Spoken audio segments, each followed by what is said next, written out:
Hello friends, welcome to our channel. இன்றைக்கி நம்ம என்ன பார்க்க போகிறோம் அப்படின்னா, சாம்பியன்ஸ் டிராஃபியில் இந்தியா விளையாடலை அப்படின்னா பாகிஸ்தானுக்கும் ஐசிசிக்கும் பல கோடி ரூபாய் நட்டம் ஏற்படும் அப்படின்னு ஷொய்ப் அக்தர் சொல்லியிருக்காரு. அதை பற்றி தான் இந்த பதிவில் பார்க்க போகிறோம்.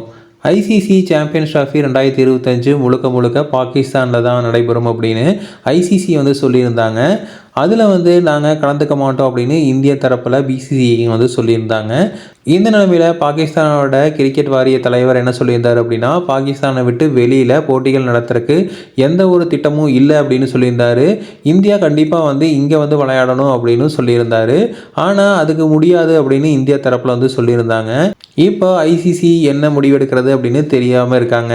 இந்த நிலையில் தான் ஷொய்ப் அக்தர் ஒன்று சொல்லியிருக்காரு. அதாவது ஐசிசி சாம்பியன்ஸ் டிராஃபி 2025 பாகிஸ்தான் நடைபெற போகுது.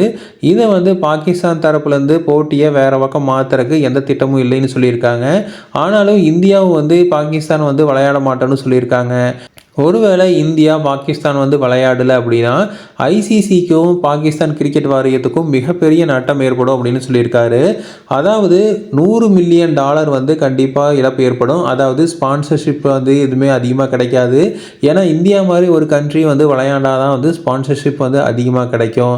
அப்போ $100 மில்லியன் அப்படிங்கிறது தான் 847 கோடி ரூபாய் இழப்பீடு ஏற்படும் அப்படின்னு சொல்லியிருக்காரு. இது ஒரு பெரிய அதிர்ச்சி தகவலாக தான் இருக்குது. ஏன்னா இந்தியாவுக்கு ஃபேன் பேஸ் அதிகம், அதனால ஸ்பான்சர்ஷிப்பும் அதிகமாக வரும். ஸோ மற்ற எல்லா கண்ட்ரிஸ் வர்றது மாதிரி இந்தியாவும் பாகிஸ்தான் விளையாடணும் அப்படின்னு பாகிஸ்தானும் சொல்லியிருக்காங்க. நம்ம இந்தியன் கவர்மெண்ட் என்ன சொல்லியிருக்காங்க அப்படின்னா, பாகிஸ்தான் போய் விளையாடுறதுல சேஃப்டி ப்ராப்ளம் இருக்குது, அதனால் போக மாட்டோம் அப்படின்னு சொல்லியிருக்காங்க.